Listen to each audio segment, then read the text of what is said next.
안녕하세요. 과학책방 사이사입니다. 잘해봐야 시체가 되겠지만 케이틀린 도티 책을 읽겠습니다.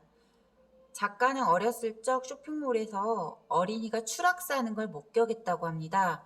그 뒤로 죽음에 관심을 갖게 됐고 대학교를 졸업 후 현재는 LA에서 장의사로 활동하고 있습니다.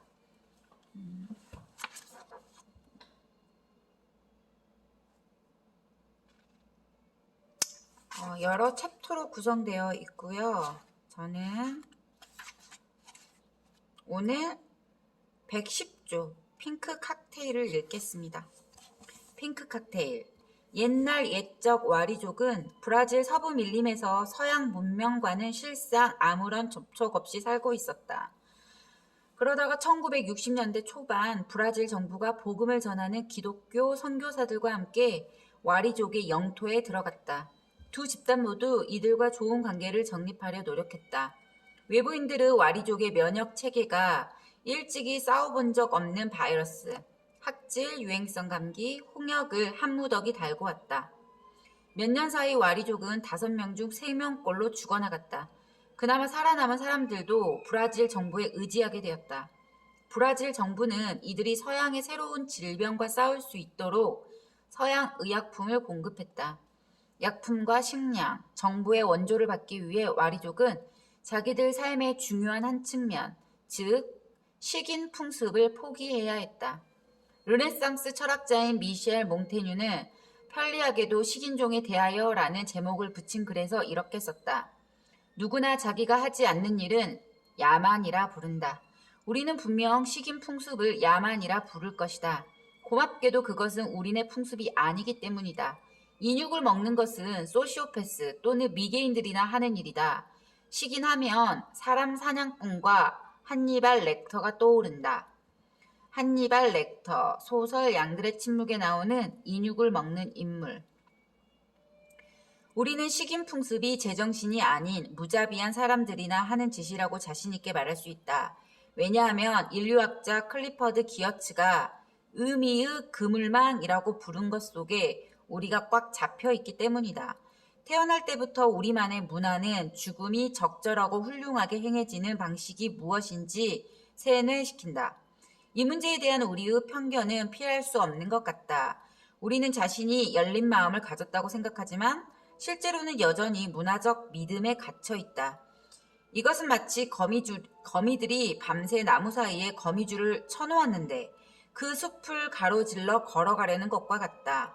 목표 지점은 멀리서도 눈에 띄겠지만 그 목표를 향해 가려고 시도하면 이미 처진 거미줄이 얼굴에 끈끈하게 달라붙고 입속에도 꼴사납게 들어올 것이다.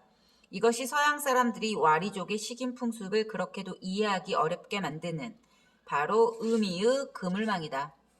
와리족이 죽음에 임박해서야 식인을 했다는 뜻은 그들의 식인 풍습이 죽을 때 행해지는 의례였다는 얘기다. 와리족 한 사람이 숨을 거두고 나면 그들은 그 시체를 결코 혼자 놓아두지 않는다. 가족들은 계속 고음으로 노래를 부르며 이 소리에 맞추어 시체를 살살 흔든다. 이 염송과 통곡은 공동체의 다른 사람들에게 죽음을 알리고 그러면 머지않아 부족 모두가 그 최면을 거는 듯한 소리에 합류한다. 다른 마을의 친척들도 시체 옆에서 죽은 자를 위한 의례에 참가하려고 얼른 달려온다. 인육 먹을 준비를 하기 위해 친척들은 마을로 걸어 들어와서 집집마다 나무 기둥을 잡아당겨 지붕들을 밑으로 축 처지게 한다. 인류학자 베스 콘클리는 이 축 처진 지붕을 죽음이 이 공동체에 침범했다는 것을 시각적으로 환기시키는 장치로 본다. 집집마다 걷어들인 나무는 함께 묶고 깃털로 장식해서 시체를 올려놓는 판의 불쏘시개로 쓰인다. 마침내 가족들이 시신을 넘겨주면 그 시체는 조각조각 잘린다. 내장은 나무 잎사귀로 싸고 팔다리 살은 판 위에 바로 놓고 굽는다.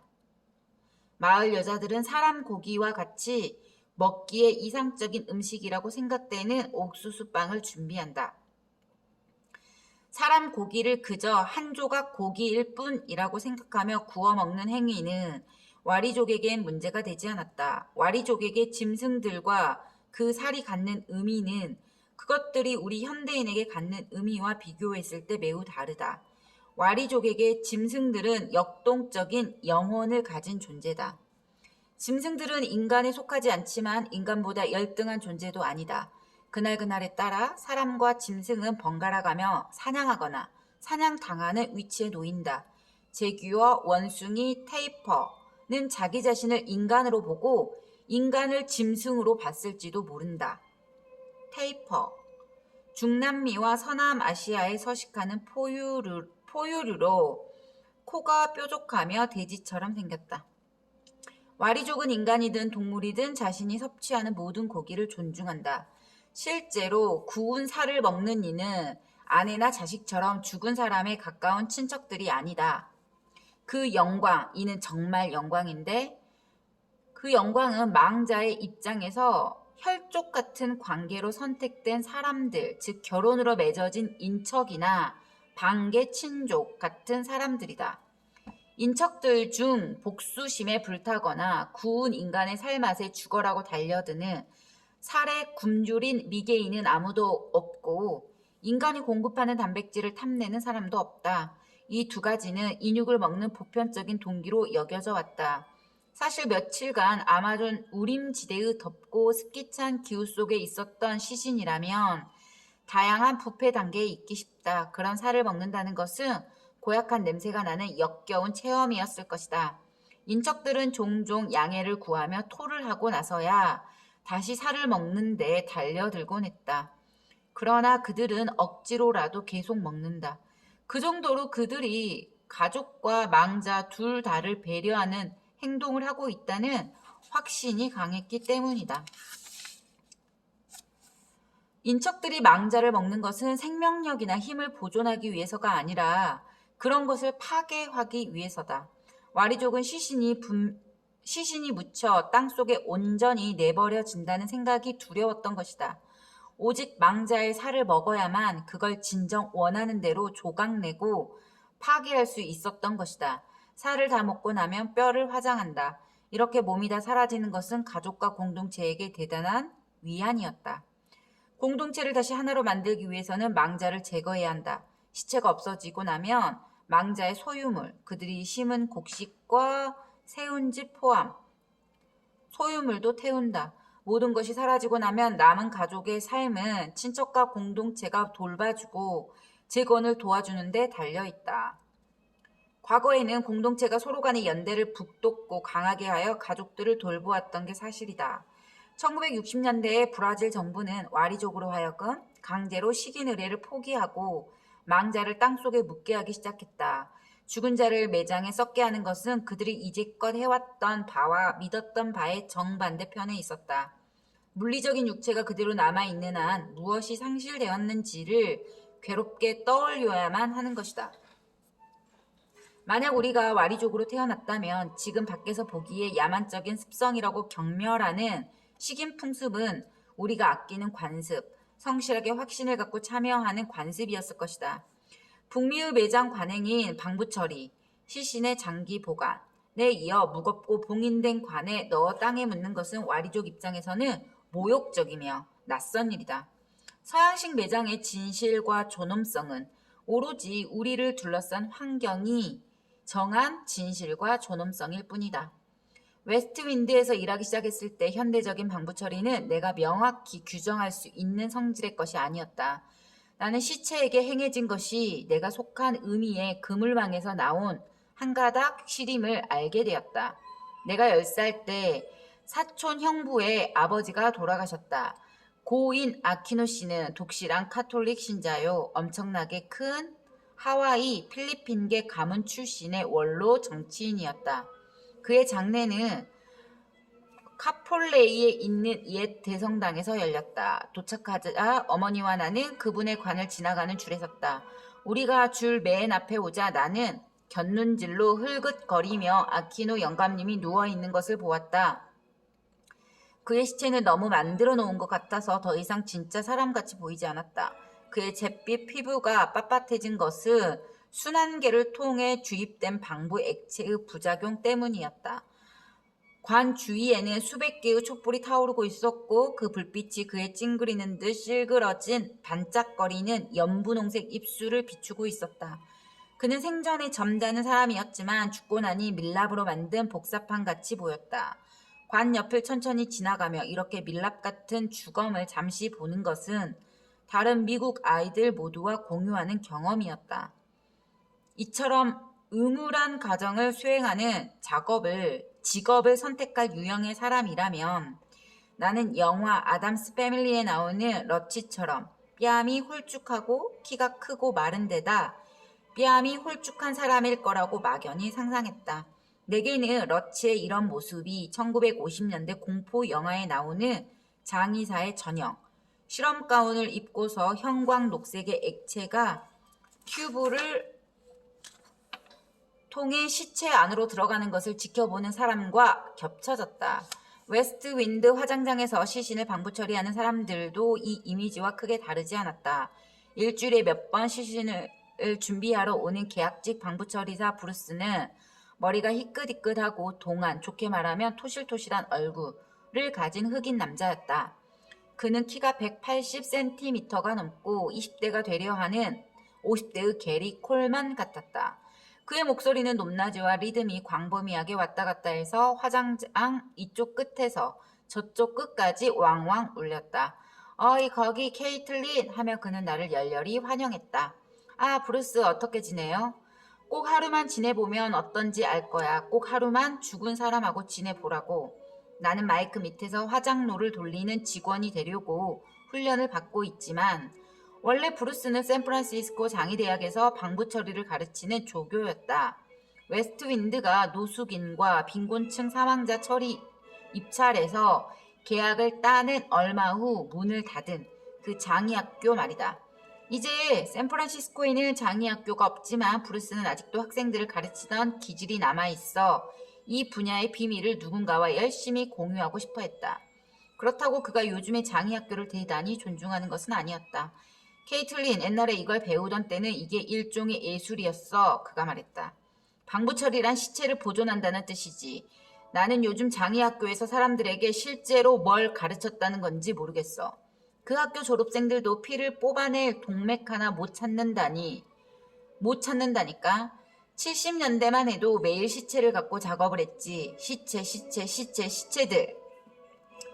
주로 북미의 장의업계에서 지어낸 이야기인데 현대의 시체 방부 처리가 오랜 전통에서 나온 것이라는 설이 있다. 마치 이 기술이 수천 년 동안 시체 보존의 원조 달인이었던 고대 이집트인들로부터 전승된 것인 양 말이다. 오늘날 장례 지도사들은 마치 이집트인들의 오래된 지혜의 전승자인 듯이 행동한다. 말할 필요도 없이 이 이야기에는 많은 문제가 있다. 시체 방부 처리사는 자기들이 하는 일이 고대 이집트인들로부터 전해 내려오는 것이라고 주장할지도 모르지만 그것은 투탕카멘 시대와 1860년대 초 미국인들이 시체의 방부 처리를 시작한 시기 사이에 엄청난 간극을 무시하는 것이다. 고대 이집트인들이 했던 시체 방부 처리는 지금 미국의 동네 장의사에서 하고 있는 일과는 아주 다르다. 약 2500년 전 이집트의 시신들은 완성까지 몇 달이 걸리는 정교한 사후 과정을 거쳐야 했다. 반면 동네 장의사의 방부 처리는 시작부터 완성까지 서너 시간이면 된다. 시체 방부 처리사의 일정에서 운 좋게도 서너 시간을 빼낼 수 있다면 말이다. 대규모 장의 업체에서는 지난 몇 년간 동네에서 가족이 운영해온 작은 장의업체를 사들인 다음 그 이름을 그대로 내걸어 공동체의 신뢰를 확보한 채 가격은 올리고 방부처리 시설은 중앙 집권화하는 방식으로 운영해왔다. 이는 시체 준비 과정을 조립 공정 같은 분위기로 만들어 방부처리사들은 기록적인 시간 내에 완벽한 시체를 생산해내야 했다. 이집트인들은 종교적 이유로 자기들이 하는 과정 하나하나에 심오한 의미가 있다고 생각했다. 길다란 쇠갈고리로 코를 통해 뇌를 제거하는 것부터 내장 기관을 카노푸스의 단지라 불리는 동물 머리 모양의 항아리 속에 넣는 것까지 포함해서 말이다. 현대 북미에서 성행하는 시체 방부 처리, 몸의 구멍에서 피와 액체를 제거하고 그 자리에 강한 보존제 화학약품을 넣는 일에는 뇌를 후벼내는 낚싯바늘 모양의 막대기나 내장을 보관하는 단지가 없다. 더 중요한 것은 현대의 방부 처리가 종교가 아니라 그보다 더 강한 힘, 마케팅과 소비주의에서 태어났다는 것이다. 이 특별한 날 브루스의 방부 처리 탁자에 누워있는 것은 옛날 이집트인들이 방부 처리했던 특권 계급 시민과는 매우 다른 사회적 계급을 지닌 남자다. 그의 이름은 클리프, 베트남전 참전 군인으로 샌프란시스코의 전역 군인 행정병원에서 홀로 죽은 사람이다. 미국 정부는 클리프 같이 친구도 가족도 없이 혼자 죽은 참전 군인, 남성이나 때로는 여성의 시체 방부 처리와 국립묘지 매장 비용을 댔다. 브루스는 메스를 갖고 시체에 다가와서 클리프의 목 밑에 가져다 댔다. 좋아, 이제 해야 할 첫 번째 일은 피를 뽑아내는 거야. 몸속을 아예 헹궈내는 거지. 차에서 라디에이터 시스템을 한번 싹 씻어내듯이 말이야. 브루스는 살을 잘라냈다. 나는 정체불명의 인물이 숱한 살인을 저지르는 끔찍한 내용의 영화에서처럼 그 상처에서 피가 확 솟구칠 거라고 예상하고 있었다. 그러나 상처는 건조했다. 이 사람은 정확히 말해 신선하지가 않은 거야. 병원에서 시체를 오래 보관하고 있었던 거지. 브루스는 불만스러운 표정으로 고개를 절레절레 흔들며 설명했다. 브루스는 클리프의 피를 대신할 연어색이 나는 핑크빛 칵테일 만드는 법을 보여주었다. 핑크빛 칵테일. 그건 포름알데히드와 알코올을 커다란 유리통에 부어 섞어 만든 것이었다. 브루스는 장갑 낀 손을 클리프의 목에 뚫은 새 구멍에 넣은 다음 경동맥을 얇게 저며 열고 작은 금속판을 삽입했다. 작은 튜브는 훨씬 더 큰 고무 튜브와 연결된다. 브루스가 통 밑에 달린 스위치를 돌리니 분홍색 액체가 튜브를 통해 뿜어져 나왔다. 통이 진동으로 윙윙거리며 클리프의 순환계로 화학물질들을 쏘아보내기 시작했다. 이 액체가 그의 동맥으로 흘러들어가 대체된 피가 클리프의 목 정맥에서 솟구쳐 나왔고 탁자를 따라 개수대 배수관까지 흘러내려갔다. 위험하지 않나요? 이렇게 피가 바로 배수관으로 흘러내려가면? 이라고 내가 물었다. 아니, 안 위험해. 하수도에 뭐가 내려가는지 알지? 브루스가 말했다. 이 말을 들은 나는 상대적으로 피가 덜 역겹게 느껴진다는 걸 인정할 수밖에 없었다. 이건 그렇게 많은 피도 아니야, 케이틀린. 그가 계속 말했다. 부검된 시체를 방부 처리하는 걸 봐야 되는데 말 그대로 온통 피칠갑을 하게 된다니까. TV에서 보는 것처럼 말끔하고 깨끗한 게 아니야. O.J. 심슨과 같지. 심슨 1994년 로스앤젤레스에서 일어난 살인사건, 백인 여성인 전철을 칼로 찔러 숨지게 한 유력한 용의자로 풋볼 선수 출신의 흑인 배우 O.J. 심슨이 지목되었으나 그의 변호인들이 인종차별적인 수사라고 주장하면서 무죄로 풀려났다. 당시 심슨의 차량에서 혈흔이 발견된 바 있다. 잠깐, O.J. 심슨 같다고요? 이게 어떻게 O.J. 같아요? 지금 난 장의사 직원이잖아. 맞지? 때로 사람 시체를 자르면 몸이 온통 피투성이가 된다고. 피가 사방으로 튀는데 동맥 중 하나를 찾아야 해. 피가 어떤지는 알지? O.J.가 살아있는 사람 둘을 찔러 죽였다고 하는 사람들이 있는데 차에서는 피가 단 3방울 발견되었다잖아? 오케이, 브루스. 하지만 그래도 누군가는 그들을 죽이지 않았을까요? 내가 물었다. 누가 그 짓을 했건 만약 죽였다면 머리부터 발끝까지 덮는 바디슈트를 입어야 했을 거야. 온몸에 피칠갑을 하면 그놈의 건 씻어서 지워지지 않거든. 핏자국이 남지. CNN에서 범죄 장면 봤지? 아주 피투성이야. 내 말은 칼을 휘두른 사람한테는 핏자국이 남을 수밖에 없다는 거야. 브루스는 법의학적으로 사건을 추적하는 탐정처럼 굴면서도 동시에 클리프의 순환계를 통해 화학물질이 잘 퍼지도록 그의 사지에 부드럽게 비누칠을 하고 마사지하고 있었다. 성인 남성이 시체를 스폰지로 가만가만 닦아주는 것은 이상한 풍경이었다. 하지만 난 이제는 웨스트 윈드 특유의 이런 장면을 보는데 익숙해져 있었다. 도자기로 된 방부 처리 탁자는 경사가 있어 포름알데히드 용액이 시체에 주입되면서 클리프의 피가 배수구로 흘러내려가는데 도움이 되었다. 포름알데히드는 순수한 형태로는 무색 기체인데 발암 물질로 분류된 바 있다. 클리프는 옛날에야 암을 걱정했겠지만 지금은 시체일 뿐이고 브루스야말로 조심하지 않으면 암세포의 먹잇감이 될 수 있다. 국립암연구소에서는 시체 방부 처리사들이 골수성 백혈병, 즉 골수 섬유가 비정상적으로 성장하는 혈액암에 걸릴 위험이 남들보다 더 높다는 것을 알아냈다. 남의 피 뽑는 일을 하는 시체 방부 처리사들이 결국 자기 자신의 피는 마음대로 못한다는 것이 아이러니다. 클리프에게 일어난 일, 시체를 화학적으로 방부 처리하는 것은 19세기 중반 남북전쟁 이전까지만 해도 미국의 장례의식에는 없는 과정이었다. 미국에서 죽음이란 전적으로 집에서 일어나는 일이었다. 사람들은 자기 침대에 누운 채 가족과 친구에 둘러싸여 죽곤 했다. 시신은 망자와 가장 가까운 사람들이 씻기고 수의를 입혀 며칠간 집에 눕혀놓고 지켰다. 이때 지킨다는 것은 단어 그대로 보살핀다는 뜻이지 종종 사람들이 믿듯이 시체가 혹시 갑자기 깨어날까 하는 두려움에 감시한다는 뜻은 아니다. 시체가 집에 머물러 있는 동안 부패를 방지하기 위해 시신 밑에 식초에 적신 천이나 얼음 담긴 통을 놓아두는 혁신적인 방법이 19세기에 개발되었다. 시체를 지키는 동안 먹을 음식과 마실 술을 차려놓고 공동체 안에서 고인이 생전에 차지했던 자리로부터 해방시킨다는 생각이 있었다. 미국의 죽음 전통을 연구하는 학자 게리 레이더만이 쓴 것처럼 시체는 비록 그것의 활기를 주던 빛을 잃었지만 깊이 뿌리내린 사회적 관습이 요구하는 바는 그 시신의 산자들이 적절한 존경과 보살핌을 베풀어야 한다는 것이었다. 시신을 지키는 동안 가족이나 그 지역에 관짜는 사람이 나무로 된 관을 만들었다. 육각형 관은 아래쪽이 점차 가늘어져 이것이 정말 죽은 인간을 담기 위한 것임을 나타냈다.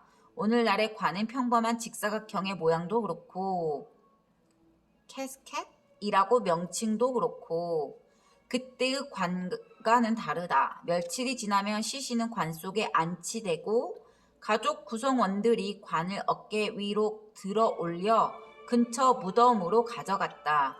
19세기 들어 뉴욕, 볼티모어, 필라델피아, 보스턴 등 산업화된 대도시들은 죽음 산업을 지탱해줄 만큼 커졌다. 대도시에서는 농장이나 소도시들과는 달리 특화된 거래가 유지되었다. 그 일에는 단지 장래에 필요한 소도구와 장식들을 파는 것뿐 아니라 그 이상의 작업까지 포함된다는 점에서 이 일은 이제 하나의 직업이 되었다. 지역 장의사들은 관을 짜주고 연구차나 장례에 쓸 마차를 빌려주거나 장례식 때 걸칠 옷이나 보석을 팔 수도 있었다.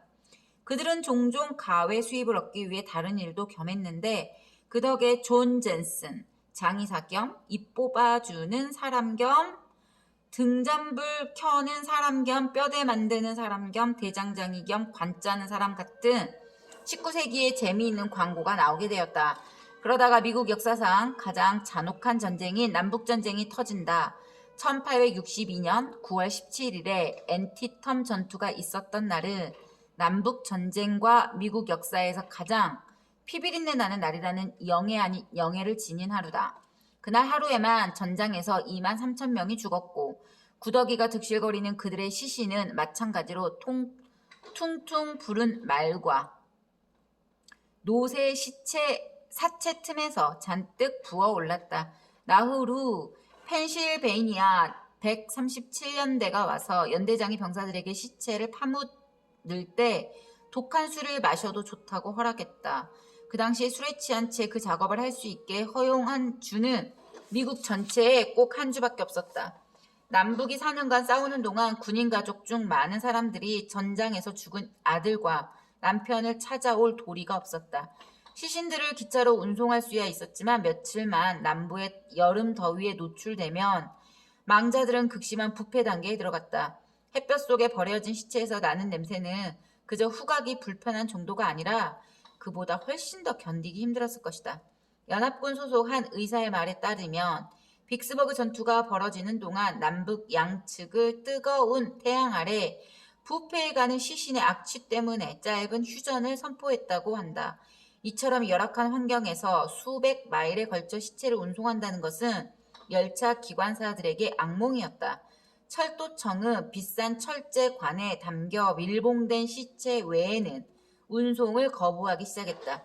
대부분의 가족들에게 이는 가능한 선택지가 아니었다. 이런 상황으로 말미암아 가족이 돈을 낼 수만 있다면 방부 처리라고 알려진 새 보존 처리를 전장에서 바로 해주겠다는 기업가적 열정을 가진 사람들이 나타났다. 그들은 이를 찾아 소규모 분쟁과 전투마다 따라다녔으니 이들이 미국 최초의 앰뷸런스 쫓아다니는 사람들이었다. 경쟁이 치열한 나머지 서로의 천막을 불태운다는 얘기도 들리고 지역신문에 우리가 손댄 시체는 절대 검게 변하지 않습니다. 라는 광고를 시키기도 했다. 이들은 방부처리 서비스의 효율성을 선전하기 위해 무명의 용사 중에서 몇 구를 뽑아 실제로 보존 처리해서 이 시체들을 전시하곤 했다. 자신들의 재능을 좀 더 돋보이게 하려고 천막 밖에 양발이 보이게 시신을 괴어놓기도 했다. 전장에서 방부 처리하는 천막들 속에는 종종 통 2개 위에 나무 판때기 하나만 걸쳐져 있는 경우가 많았다. 방부 처리사들은 새로 죽은 사람의 동맥 시스템 속에 화학물질을 주입했다. 그 화학물질은 비소, 염화아연, 염화수은2, 알루미늄 염, 아세트산 납, 각종 염, 알칼리, 산을 그들만의 비법으로 특별히 섞어 만든 것이었다. 장의업계의 많은 사람들로부터 아직도 방부 처리의 수호성인으로 취급받는 토머스 홈스 박사는 남북전쟁 기간 동안 본인이 4,000구가 넘는 죽은 병사들을 구당 $100를 받고 방부 처리했다고 주장했다. 화학물질과 주입이라는 이 고상한 방법을 딱히 선호하지 않는 사람들을 위한 할인 행사도 있었으니 이는 내장 기관들을 몽땅 드러내고 몸의 빈 구멍을 톱밥으로 채우는 것이었다. 이런 식으로 시체를 더럽히는 짓은 신구교 전통에서 모두 죄로 여겨졌지만 사랑하는 사람의 얼굴을 다시 보고 싶다는 생각이 워낙 강하다 보니 그것이 종교적 이념을 이겨낼 때도 있었다. 몸의 구멍으로 장기를 온전히 드러내는 것은 오늘날 행해지는 방법과 그리 다르지 않다. 톱밥을 집어넣는 것만 빼고 말이다. 아마도 현대적 방부처리 과정에서 가장 더러운 비밀은 투간침으로 알려진 광선검 크기의 가느다란 금속 조각을 주술적으로 사용하는 것일 게다. 브루스는 이 투간침을 마치 엑스칼리버처럼 휘두르며 클리프의 위에 찔러 넣어 배꼽 바로 아래에 구멍을 냈다. 그는 투간침을 안으로 넣어 피부를 잘라내고 클리프의 내장, 방광, 허파 위를 찌르면서 작업을 해나갔다. 방부 처리 과정에서 투간침이 하는 일은 몸 구멍에 들어찬 액체나 기체, 노폐물을 빨아내는 것이다. 갈색 액체는 투간침에 관을 타고 올라와 불편한 꿀렁꿀렁 소리와 빨아들이는 소음을 내면서 개수대를 따라 하수관으로 흘러내려간다. 그러면 투간침은 방향을 반대로 바꿔 더 이상 속의 것을 빨아내는 대신 연어 색의 핑크빛 나는 칵테일을 주입하기 시작한다. 한층 더 강하게 화학적으로 농축된 액체를 가슴팍의 빈 부분과 복부에 집어넣는다. 혹시 클리프가 진짜로 죽은 것인지 조금이라도 의심이 든다면 투간침이 그 의심을 불식시켜준다. 브루스는 클리프를 투간침으로 막 찌르면서도 냉정을 유지했다. 시체 옮기기를 가구 옮기기에 비교한 크리스처럼 브루스도 시체 방부 처리를 여러 해에 걸쳐 익힌 장사 수단으로 보았다. 시체 하나하나에 정서적으로 이입된다는 것은 쉬운 일이 아니다. 브루스는 이 투간침 작업을 망설임 없이 마치 우리가 친한 친구 사이라 같이 커피 한 잔 마시는 듯이 수다를 떨면서도 할 수 있었다. 케이틀린, 내가 지금 뭘 상상해야 하는지 알아? 그러면서 한 땀 콕 찌른다. 그놈의 비둘기들, 내가 무슨 소리 하는지 알지? 사람들이 장례 때 날리는 흰 비둘기 말이야. 콕, 거기에는 확실히 돈이 들지. 난 비둘기들을 구해야 돼. 콕콕콕. 의심할 나위 없이 남북전쟁의 방부처리 과정에는 실제적인 요소가 하나 있었다. 가족들은 죽은 친척의 시체를 보는 것을 의례의 중요한 측면이자 끝으로 삼고 싶어 했다. 방부처리가 그런 기회를 주었다. 오늘날에도 이 과정은 인기가 많았던 시체에게 유용하다. 브루스가 말한 대로 말이다. 방부처리가 꼭 필요하느냐고? 그렇진 않지. 하지만 시체가 도시 주변의 여러 장의사의 교회들을 돌아다니면서 베니의 주말 같은 시끌벅적한 날을 보내기를 바란다면 시체의 방부 처리를 하는 게 좋지. 베니의 주말. 1989년 미국 코미디 영화. 죽은 사장의 시체를 들고 돌아다니게 된 두 주인공의 소동을 그렸다. 그러나 다음날 세크라멘토에 있는 참전 군인 묘지 땅속으로 바로 들어가게 되어 있는 클리프에게는 이런 과정이 의미가 없었다. 방부 처리에는 딸린 지분이 작지 않다. 방부 처리를 꼭 해야 한다는 법은 없지만 그것은 수십억 달러 자본이 왔다 갔다 하는 북미의 장의업계를 지탱하는 주된 과정이다. 지난 150여 년간 장의업계 전체가 이 과정을 중심으로 발전해왔다. 방부 처리가 없었다면 장의업자들은 아직도 관판매, 장의차 대여업, 발치 따위나 하며 먹고 사는 사람들일 것이다. 우리는 어떻게 방부 처리를 숭배하는 지경에 이르게 되었는가? 내가 본 아키노 영감님처럼 솜털 베개에 누운 채 끔찍한 형형색색의 소품으로 고인을 장식하는 작업을 높이 사는 것도 마찬가지다. 어쩌다 그에게 필요한지 물어보지도 않고 클리프 같은 사람에게 표준적 과정으로 방부 처리를 하는데 이르게 되었는가? 19세기 말의 장의업자들은 그들이 전문가처럼 보이는데 빠진 연결고리가 바로 시신이라는 것을 깨달았다. 시신은 하나의 상품이 될 수 있고 또 될 것이었다. 초기 미국의 방부 처리사 중 하나였던 어거스트 레누아르드는 1883년에 대중은 한때 어떤 바보도 장의사가 될 수 있다고 믿었다.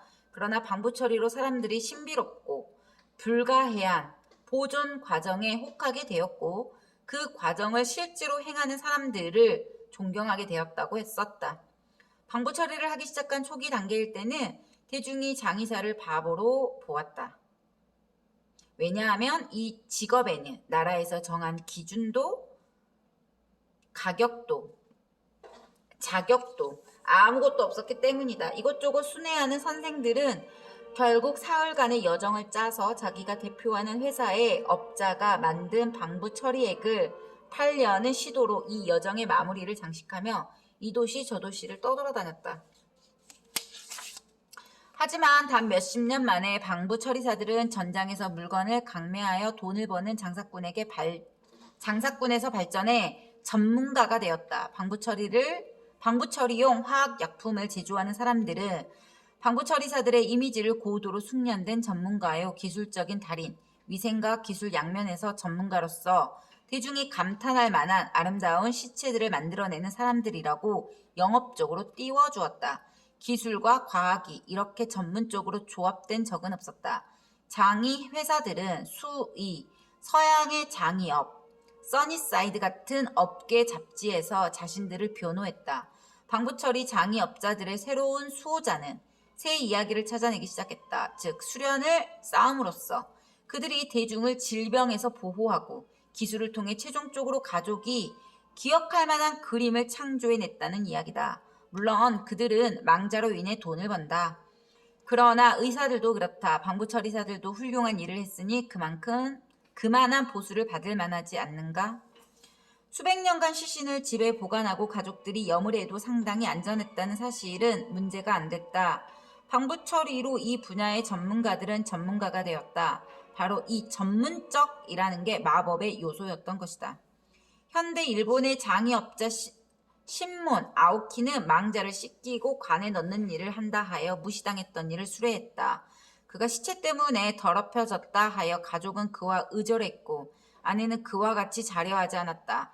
그래서 아오키는 외과 의사가 착용하는 가운과 마스크, 장갑을 구입했고 자기를 부른 집에도 완전히 의사 같은 복장을 하고 나타나기 시작했다. 사람들의 반응이 달라졌다.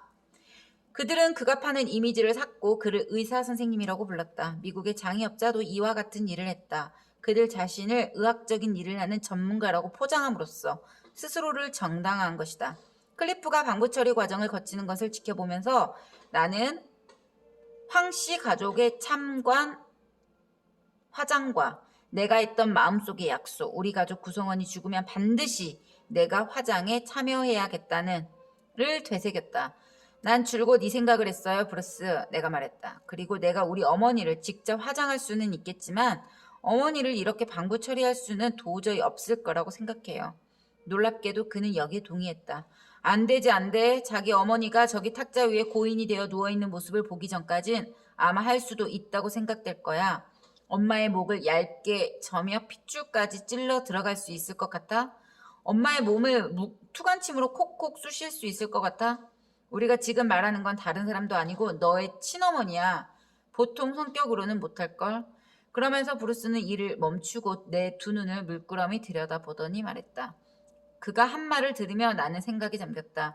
그가 이 일을 장사 이상으로 생각한다는 뜻을 보인 것이 이번이 마지막은 아니다. 겉으로는 부산스러운 성격이고 장례식에서 비둘기를 날려서 부자가 되겠다는 류의 가벼운 말 뒤에 자기 생각을 숨기고 있었지만 브루스는 철학자였다. 이런 식으로 생각해봐. 엄마 뱃속은 내가 9달 동안 살던 곳이잖아. 이 세상에 너를 나오게 한 곳이잖아. 너의 기원이자 고향이야. 거기다 투간침을 찔러? 그 몸을 침으로 뚫어? 자기가 나온 곳을 망가뜨린다고? 정말 그렇게 하고 싶어? 티베트 고산지대에서는 땅에 바위가 너무 많아 매장을 하지 못하는 데다 나무마저 드물어 화장에 필요한 장작을 만들 수 없다. 티베트인들은 망자를 처리하는 색다른 방식을 발달시켰다. 직업적인 로규빠, 시신을 부수는 사람. 로규빠가 시신에서 살을 잘게 자르고 남은 뼈는 보리가루와 야크 버터와 함께 빻는다. 시체는 높고 평평한 바위 위에 놓아두어 독수리들이 먹도록 한다. 새들이 날아들어 그 시체를 파먹고 하늘로 날아올라 사방팔방으로 실어 나른다. 이렇게 남은 살을 다른 짐승들이 먹도록 놔두는 것은 시체를 처리하는 너그러운 방식이다. 문화마다 모르는 사람이 보면 충격적이고 우리의 개인적인 의미망에 도전하는 힘을 지닌 죽음 의례가 있다. 와리족이 동족의 살을 구워먹는 풍습부터 티베트 승려가 죽어서 독수리 부리에 갈기갈기 찢기는 것, 클리프의 긴 은빛 투관침으로 내장을 뚫는 것까지 말이다. 하지만 와리족의 행동과 티베트인이 고인의 시신을 갖고 한 일을 브루스가 클리프에게 한 일과 비교해보면 그 사이에는 엄격한 차이가 있다. 그 차이는 믿음이다. 와리족은 신체를 온전히 없애버리는 것이 중요하다고 믿었다. 티베트인들에게는 한 사람의 몸에서 영원히 떠난 다음에는 그 몸이 다른 존재들을 지탱해 줄 수 있다는 믿음이 있었다. 북미 사람들은 시체에 방부 처리를 하지만 우리는 그것에 어떤 믿음도 갖지 않는다. 그것은 우리를 편안하게 하는 의례가 아니라 장례 비용 청구서에 가웻돈 900달러를 얻는 짓일 뿐이다. 만약 브루스 같은 장사꾼이 자기 친어머니한테는 결코 하지 않을 짓이 방부 처리라면 왜 우리는 아무에게나 그런 짓을 하고 있는 건지 나는 궁금했다. 여기까지 읽겠습니다.